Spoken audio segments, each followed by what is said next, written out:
Diabetes রোগীকে যদি কোষ খালি করে ফেলতে বলা হইতো তাহলে ও ডায়াবেটিসও থাকতো না, কমপ্লিকেশনও হইতো না, চোখও নষ্ট হইতো না। দেখবেন যে একটা ডায়াবেটিস রোগী দীর্ঘদিন পর কিডনি নষ্ট হয়ে গেছে, এটার নাম কি? Diabetic nephropathy. তারপর ডায়াবেটিস রোগী দেখবেন দীর্ঘদিন পরে চোখ নষ্ট হয়েছে, ডায়াবেটিক রেটিনোপ্যাথি।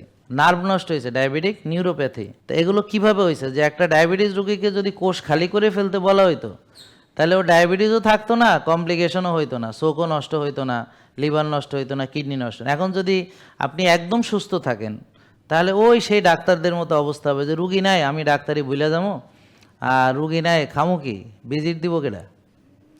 তাহলে রুগীদেরকে রুগী যদি না বানানো যায়, আরও বড় যদি রুগী না বানানো যায়, তাহলে তো ডাক্তারদের তো বিজনেস হবে না।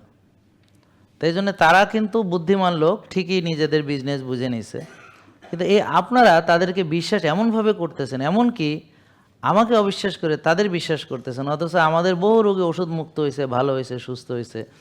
জেকে লাইফস্টাইল লিমিটেড, ওষুধ মুক্ত সুস্থ জীবন।